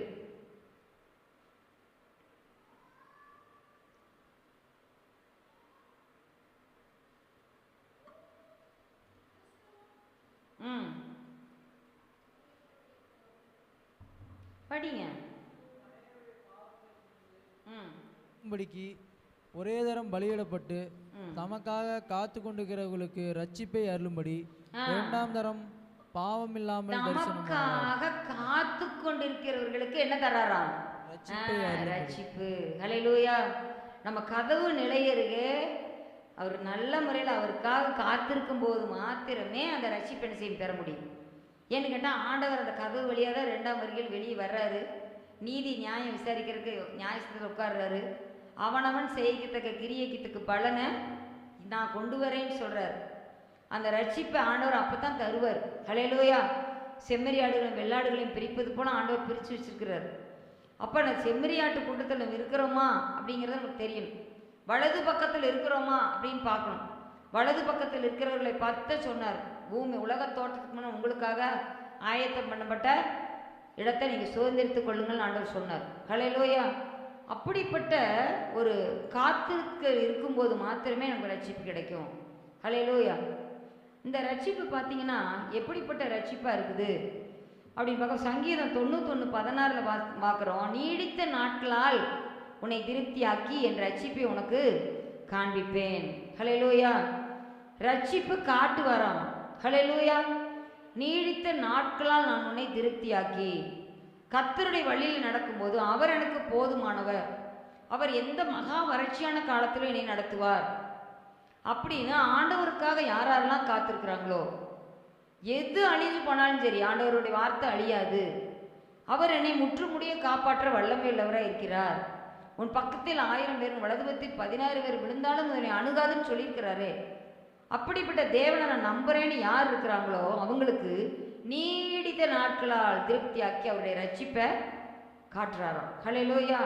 அவ பாருங்க, ஆண்டவர் எவ்வளவு நல்ல தேவன். இன்னும் ஆதியாகமம் 45:7 வாசிப்போம். யோசேப்பினுடைய ஸ்டேட்மெண்ட் அந்த இடத்துல பார்க்குறோம். எப்படி சொல்றான் பாருங்க. ஆதியாகமம் 45:7. இருக்க உங்களை ஆதரிக்கிறதுக்காகவும் பெரிய ரட்சிப்பினால் உங்களை உயிரோடே காப்பதற்காகவும் தேவன் என்னை உங்களுக்கு முன்னமே அனுப்பினார். ஹல்லேலூயா. எப்படி பாத்தீங்களா எப்படி சொல்றாருங்க? பூமியிலே என்ன சொல்றாரு? வம்சம் ஒளியாமல் இருக்க, வம்சம் ஒளியாமல் இருக்கணும்.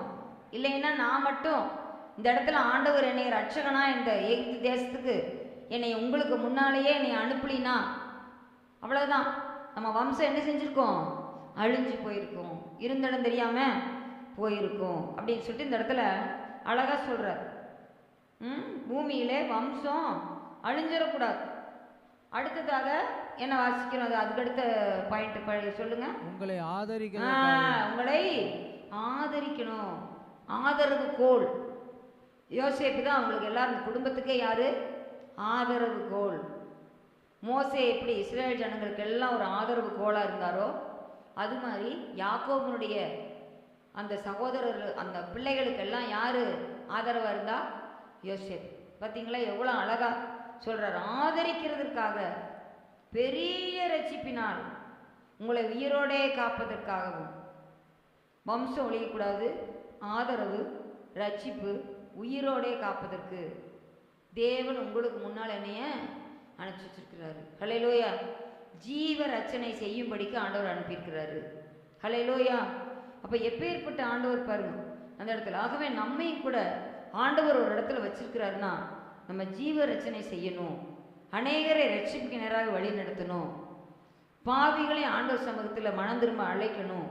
அப்படிப்பட்ட ஒரு ஊழியத்தை நம்ம செய்யும்படிக்கே ஆண்டவர் வச்சிருக்கிறாரு. அவங்க மறிச்சு போயிடக்கூடாது, நரகத்தில் தள்ளப்பட்டு போயிடக்கூடாது, அவங்களுடைய வம்சம் அழிஞ்சிடக்கூடாது. எஸ்தர் பாருங்க என்ன செஞ்சாங்க? நான் செத்தாலும் சாகிறேன், யூத குலம் அழிஞ்சிடக்கூடாதுன்னு சொல்லிட்டு திறப்பின் வாசல்ல போய் நின்னாங்க. ஹல்லேலூயா. அப்போ பாருங்க அந்த இடத்துல அவங்க குலம் அழியாம, அவங்க யூத குலம் சாகாம அவங்க மன்றாடணும். அந்த ஒரு இது நமக்கு வேணும். ரூத் பாருங்க, நகோமி தன்னை ஆதரித்து நம்மளை பராமரித்து இந்த குடும்பத்தில் நம்மளே ஒரு மகளாக ஏற்றுக்கொண்டு நம்ம வழிநடத்தின அந்த தாயை நம்ம ஆதரிக்கணும். என்னைய எத்தனை வருஷ காலம் அந்த இடத்துல அவங்க பிழைச்சாங்க. அந்த இடத்துல பாருங்க அவன் கணவன் அவங்க மகன்தான், அவங்க ஏற்றுக்கொண்டு நம்ம எப்படி ஆதரிச்சாங்க அந்த தாய். இவங்களை இப்போ நிராகதியாக நம்ம விட்டுட்டு போகக்கூடாது, நம்மளும் ஆதரிக்கணும்னு சொல்லிட்டு அவள் வந்தா. அப்போ ஆதரிக்க வந்த அவளுக்கு ஆதரவு கிடைச்சதா இல்லையா? கிடைச்சது.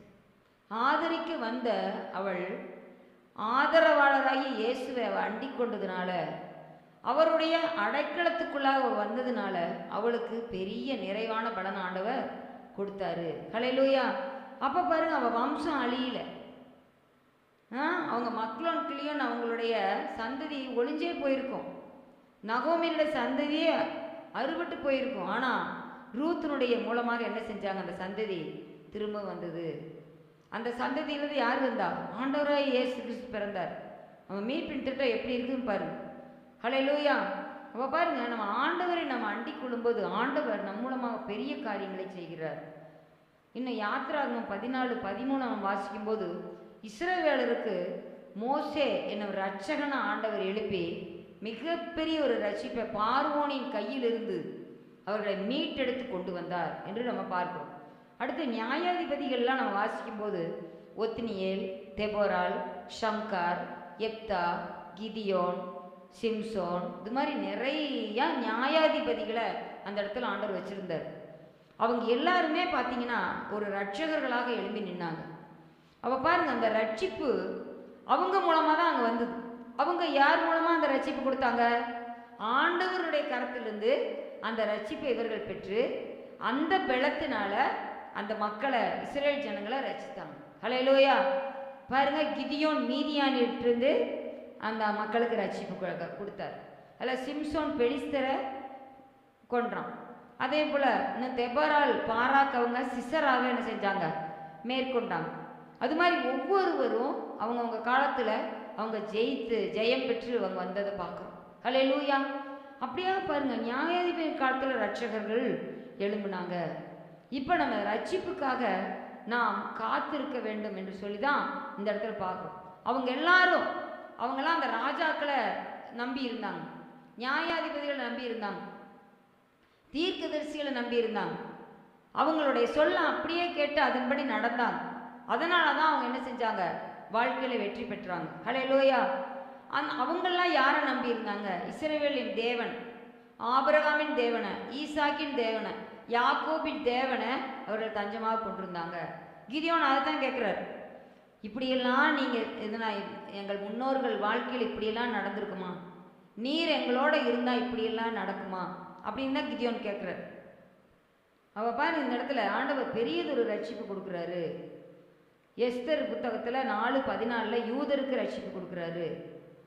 யோபுடைய வாழ்க்கையில் சர்வ வல்லவர் அவருக்கு ரட்சிப்பாக இருந்தார். தானியேலும் அவன் நண்பர்கள் பாருங்க, நித்தமும் ஒரு ரட்சிப்பை நாடி தான் அவங்க ஆண்டவர் பாதத்தில் உட்காந்துருந்தாங்க. நித்தமும் தினமும் 3 வேளையும் என்ன செஞ்சாங்க? அந்தி சந்தி மத்தியான வேளையில் தான் எப்போதும் மன்றாடுவது போல அவங்க போய் மன்றாடினாங்க. என்ன தடைகள் வந்தாலும் சரி, சிங்கக்கபிலே போடுவேன்னு சொன்னாலும் மன்றாடினாங்க. அக்கினி சூளையில் 7 மடங்கு சூளையில் போடுவேன்னு சொன்னாலும் எங்களுக்கு கவலை இல்லை, எங்கள் தேவன் எங்களை ரட்சிப்பதற்கு வல்லவராய் இருக்கிறார் அப்படின்னு சொல்லி என்ன செஞ்சாங்க? உறுதியா இருந்தாங்க.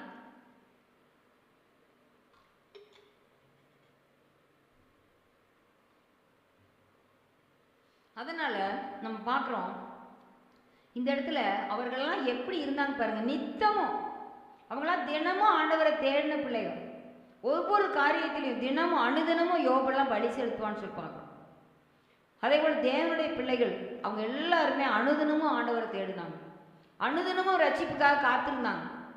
ரட்சிப்புக்காக காத்திருந்த பிள்ளைகளை தான் ஆண்டவர் ரட்சிப்புக்காக பயன்படுத்தினார். ஹல்லேலூயா. ஆகவே நாம் எப்படி அந்த ரட்சிப்புக்காக ஆண்டவர் சமூகத்தில், ஆண்டவரே உலக ஜனங்களை ரட்சிங்க ஆண்டவரே, இந்த மக்களெல்லாம் ரட்சிங்க ஆண்டவரே, எங்கள் உற்றார்களை ரட்சிங்க ஆண்டவரே, எங்கள் நண்பர்களை ரட்சிங்க ஆண்டவரே, இந்த தேசத்தை ரட்சிங்க, நாங்கள் இருக்கக்கூடிய தெருவை ரட்சிங்க, ஒவ்வொன்றா ரட்சிங்கன்னு சொல்லிட்டு ஏதோ ஒரு நாள் மட்டும் இல்லை, தினமும் ஆண்டவர் சமூகத்தில் காத்திருக்கணும். அப்படி நம்ம காத்திருக்கும் போது ஆண்டவர் அந்த ஜனங்களுக்கு என்ன தருவார்? ரட்சிப்பை கட்டளையிடுவார். ஹல்லேலூயா. அடுத்தது எபிரேயர் 2:14 பார்க்குறோம், பெரிதான ரட்சிப்பு. யூதா 3 பார்க்குறோம், பொதுவான ரட்சிப்பு. யூதா 3 என்ன வாசிக்கிறோம்? பொதுவான ரட்சிப்பு.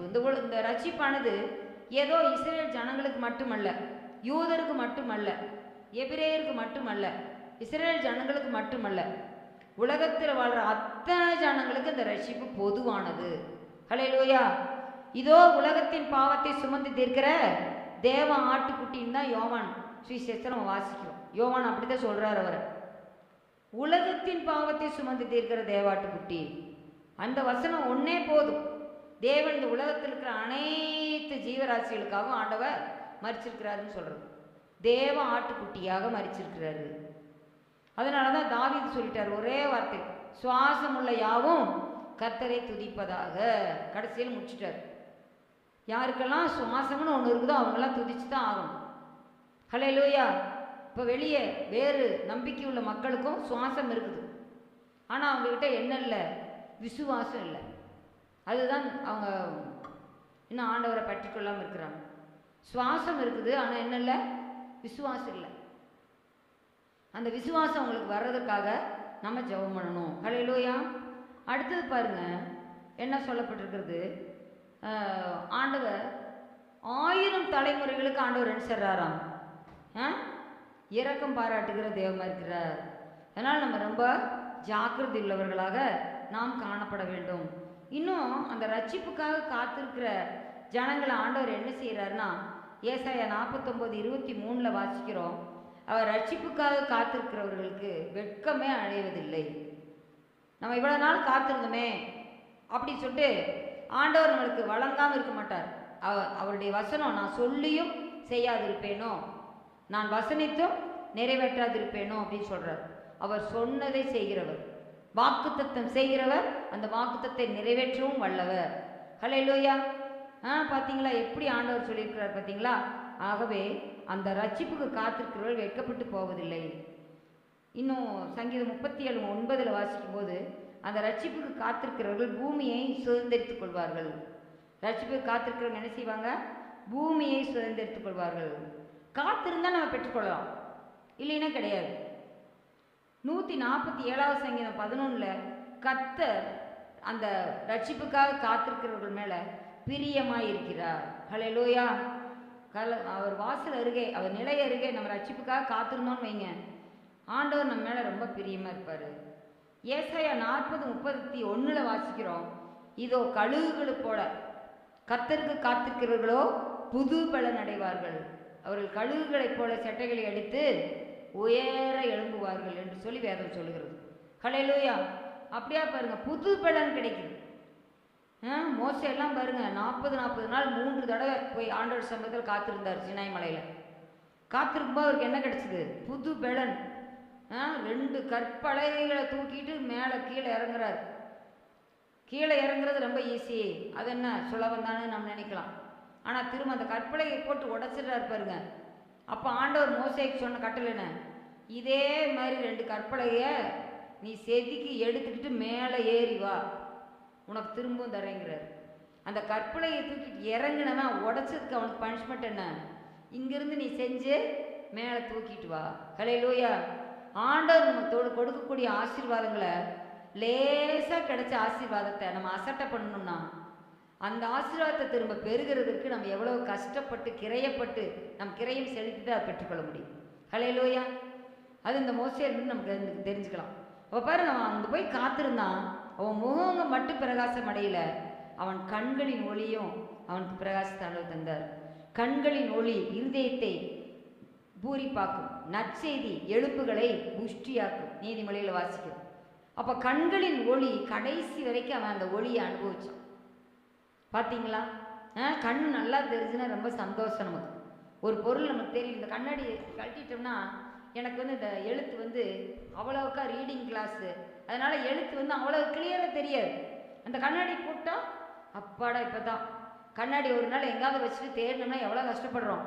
ஐயோ, இன்னைக்கு கண்ணாடி இல்லாமல் நான் எப்படி போய் நம்ம மாணவர்களுக்கு நம்ம சொல்லித்தர முடியும், எப்படி நான் அந்த பைபிள் படிக்க முடியும் அப்படி சொல்லி ரொம்ப அங்கலாய்க்கும். ஆனால் மோசேயை பாருங்க, ஆண்டவருடைய சமூகத்தில் காத்திருந்த மனுஷன் 120 வருஷம் ஆகி கூட கண்கள் இருளடைந்து போகவில்லை, கால்களில் பலன் குறைந்து போகவில்லை. எவ்வளவு பலன் ஆண்டவர் தந்திருக்கிறார் பார்த்தீங்களா? அவருக்கு காத்திருக்கிறோம், அவ்வளவு பலனாக இருப்பாங்க. ஹல்லேலூயா. ஆகவே இந்த ரட்சிப்புக்காக நம் கதவு நிலை அருகே நாம் காத்திருக்க வேண்டும். அடுத்தது கிருபைக்காக காத்திருக்கணும். சங்கீதம் 33:18 நம்ம வாசிக்கும் போது, அவருடைய கிருபைக்காக காத்திருக்கணும். கர்த்தாவே, உம்முடைய கிருபை எனக்கு போதும் ஆண்டவரே.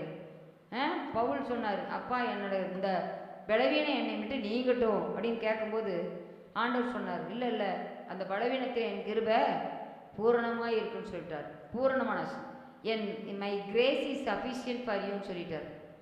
மை கிரேஸ், என்னோட கிருபை உனக்கு போதும். நாம் நிற்பதும் நிர்மூலமாகாதிருப்பதும் அவருடைய கிருபை. ஹல்லேலூயா. ஆகவே அந்த கிருபையில் நம்ம காத்திருக்கும் போது, இந்த கதவு நிலையருகே அந்த கிருபைக்காக காத்திருக்கணும்.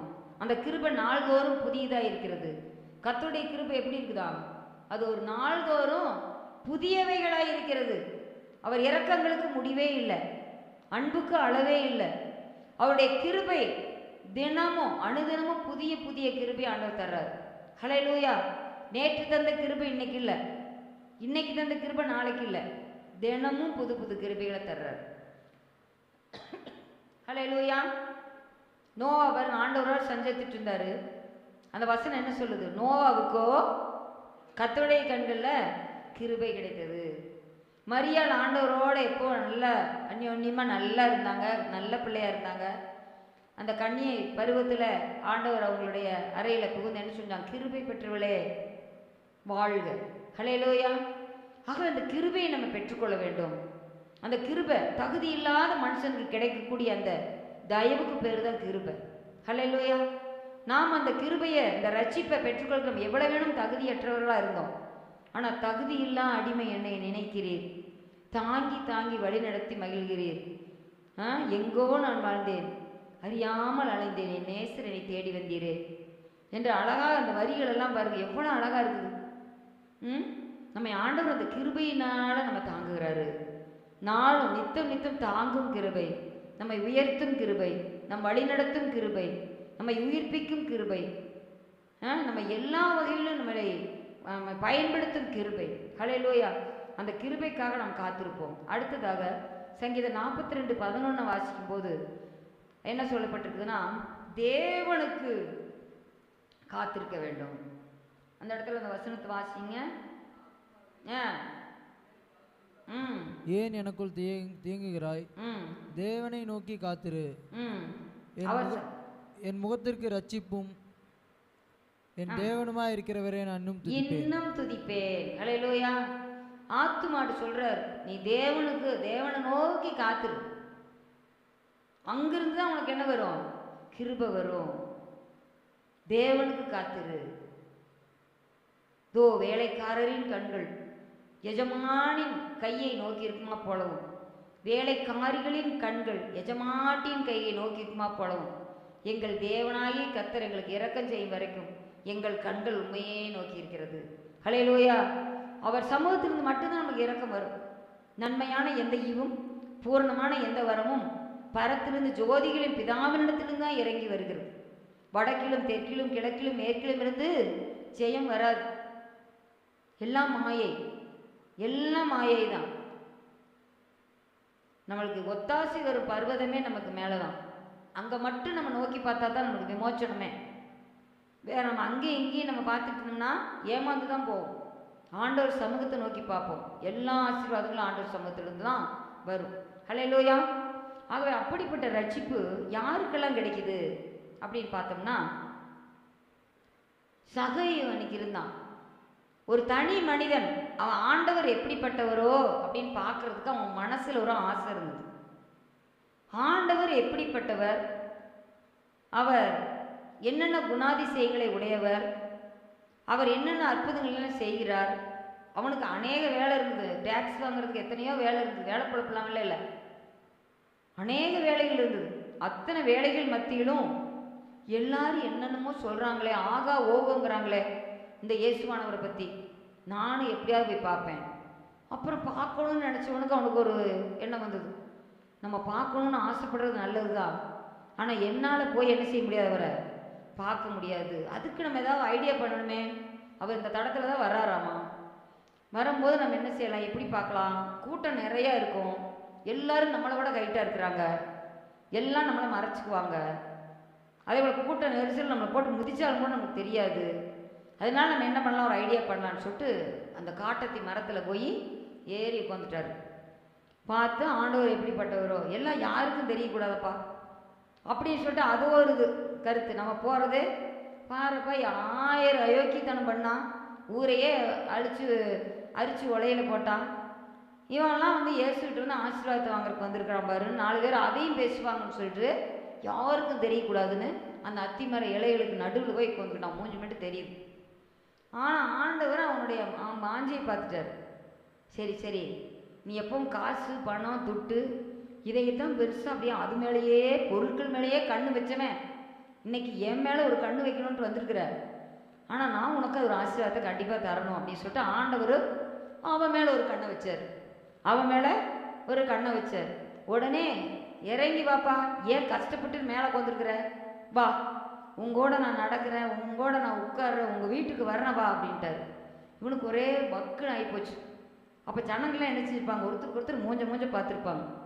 இவன் யாருன்னு தெரிஞ்சா ஆண்டவர் இப்படி சொல்லுவாரா?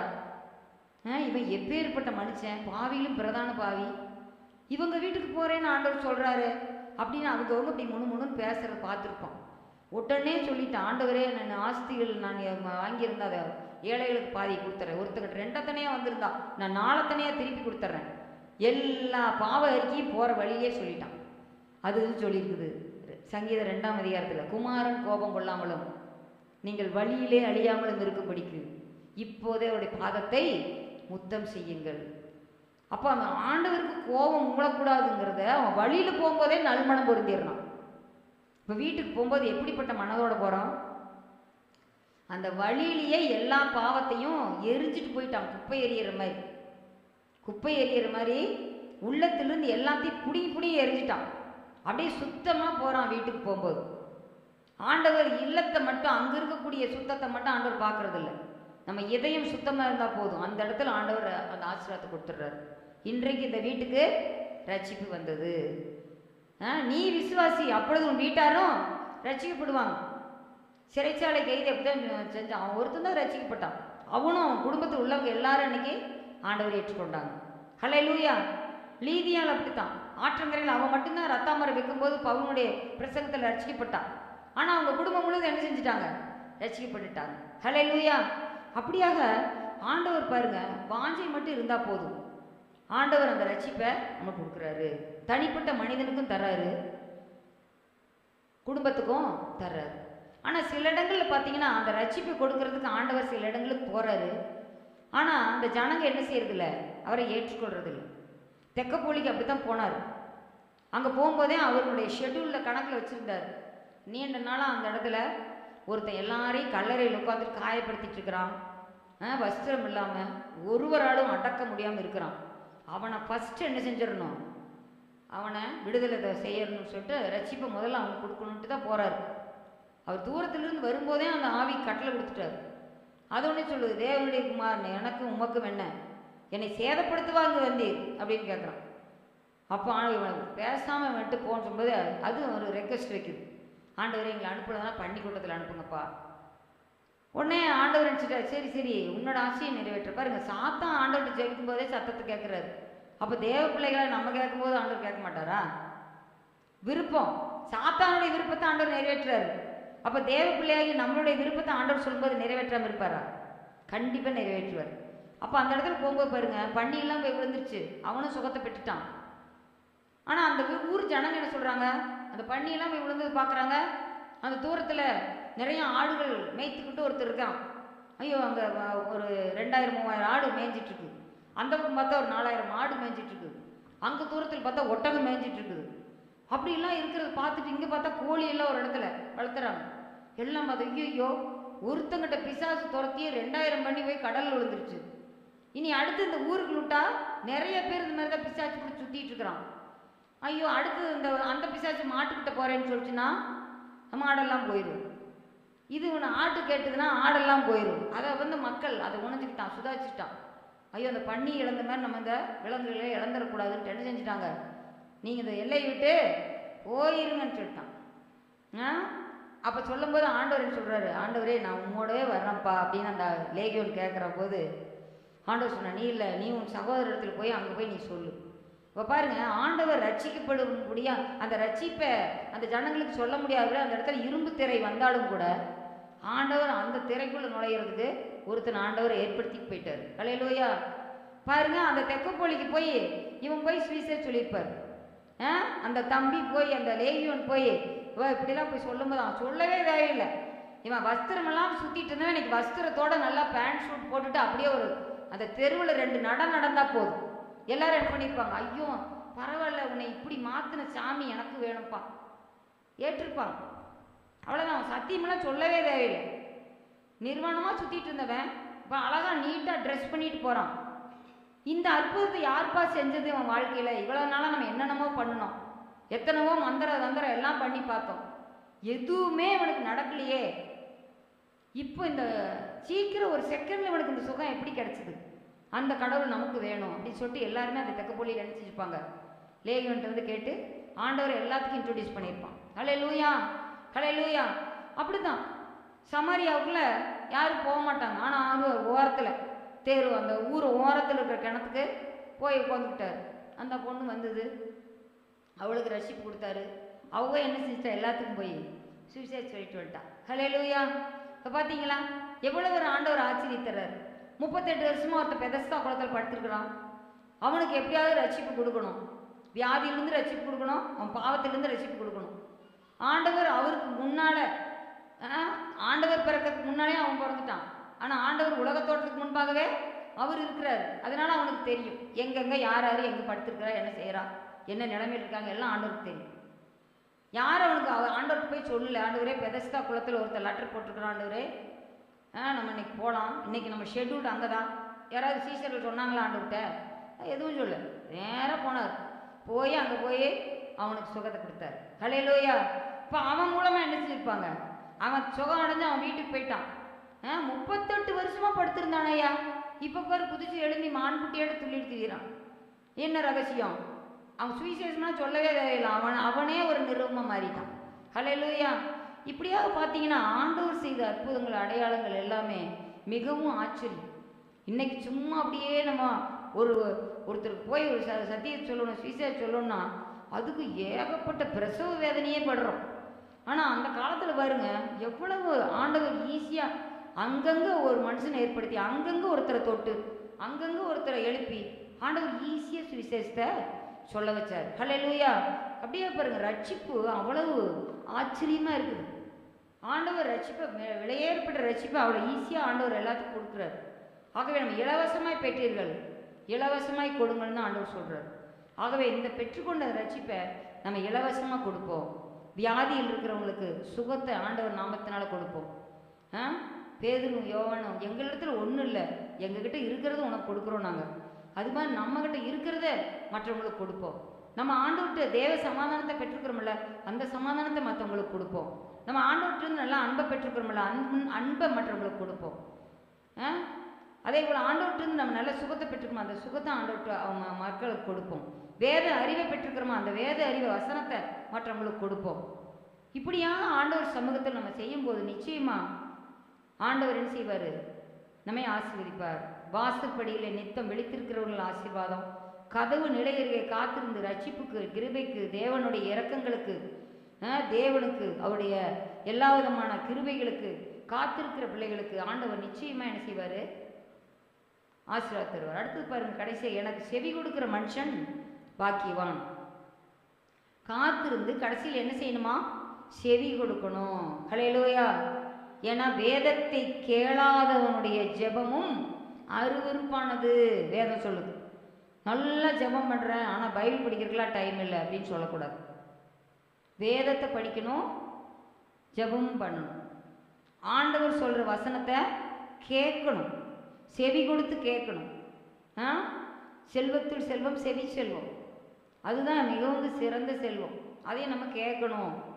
நம்ம காதிலே கேட்டதை நாம் தெருவிலே போய் சொல்ல வேண்டும். ஹல்லேலூயா. காதிலே கேட்டதை நம் இதயத்தில் தியானிக்க வேண்டும். நம் காதிலே கேட்டதை வாழ்நாள் முழுவதும் கடைபிடிக்க வேண்டும். ஹல்லேலூயா. இதுதான் எனக்கு செவி கொடுக்கிற மனுஷன் பாக்கியவான். ஹல்லேலூயா.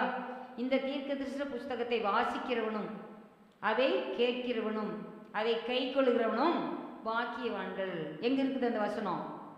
வெளிப்படுத்தின செஷம் 1ஆம் அதிகாரத்தில் நம்ம பார்க்குறோம். ஹல்லேலூயா. ஆகவே இதன்படி நம்ம ஆண்டவர் சமூகத்தில் நம்ம இருக்கும்போது நிச்சயமாக ஆண்டவர் இந்த ஆசீர்வாதங்களை நமக்கு தருவாராக. நாம் ஜெபிப்போம். எங்களை மிகவும் நேசித்து நடத்துகிற எங்கள் அன்பின் பரலோக பிதாவே, இந்த நல்ல வேலையை கட்டளையிட்டதற்காக ஸ்தோத்திரம். இந்த வசனத்தின் மூலமாக அந்த வசனங்களை கொண்டு எங்களோடு பேசினீர், அதற்காக நாங்கள் நன்றி செலுத்துகிறோம்.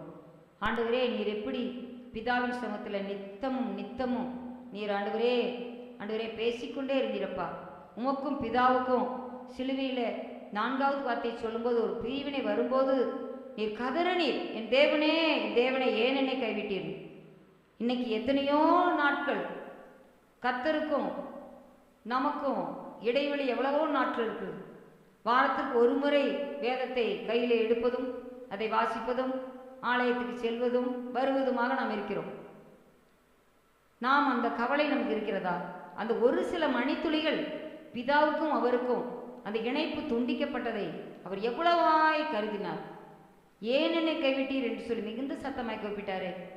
இன்னைக்கு நம்ம அந்த கைவிடப்பட்ட நிலைமையில நம்ம காணப்பட்டோம்னா, ஆண்டவரே உமக்கும் எனக்கும் இருக்கக்கூடிய அந்த ரட்சிப்பின் அனுபவத்தை, ஆண்டவரே ஆண்டவரே அந்த சந்தோஷத்தை, ஆண்டவரே அந்த ஐக்கியத்தை நான் திரும்பவும் புதுப்பித்துக் கொள்றேன் ஆண்டவரே, இந்த நேரத்தில் நான் புதுப்பித்துக் கொள்றேன் ஆண்டவரே என்று சொல்லி ஆண்டவர் சமூகத்தில் நம்ம கேட்கும்போது நிச்சயமா மகனே மகளே என்று சொல்லி திரும்பவுமாக நம்மை ஆண்டவர் மார்போடு அணைத்துக் கொள்கிற தெய்வமா இருக்கிறார்.